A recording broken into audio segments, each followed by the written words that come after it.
Corona virus سے 100 افراد جاں بحق ہو گئے، جس کے بعد اموات کی تعداد 14,356 ہو گئی۔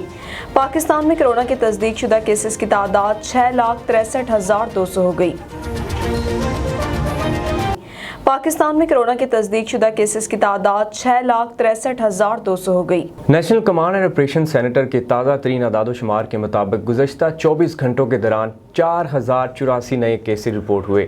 پنجاب میں 2,17,694، سندھ میں 2,65,158، خیبر پختونخوا میں 86,044، بلوچستان میں 19,535، گلگت بلتستان میں 5,016، اسلام آباد میں 57,204، جبکہ آزاد کشمیر میں 12,549 کیسز رپورٹ ہوئے۔ ملک بھر میں اب تک 1,15,03,364 افراد کے ٹیسٹ کیے گئے۔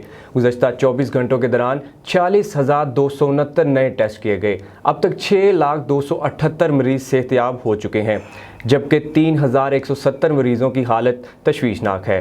پاکستان میں کرونا سے ایک دن میں 100 افراد جاں بحق ہوئے، جس کے بعد وائرس سے مرنے والوں کی تعداد 14,356 ہو گئی۔ پنجاب میں 6,319، سندھ میں 4,495، خیبر پختونخوا میں 2,319، اسلام آباد میں 563، بلوچستان میں 207، گلگت بلتستان میں 103 اور آزاد کشمیر میں 350 مریض جان سے ہاتھ دھو بیٹھے۔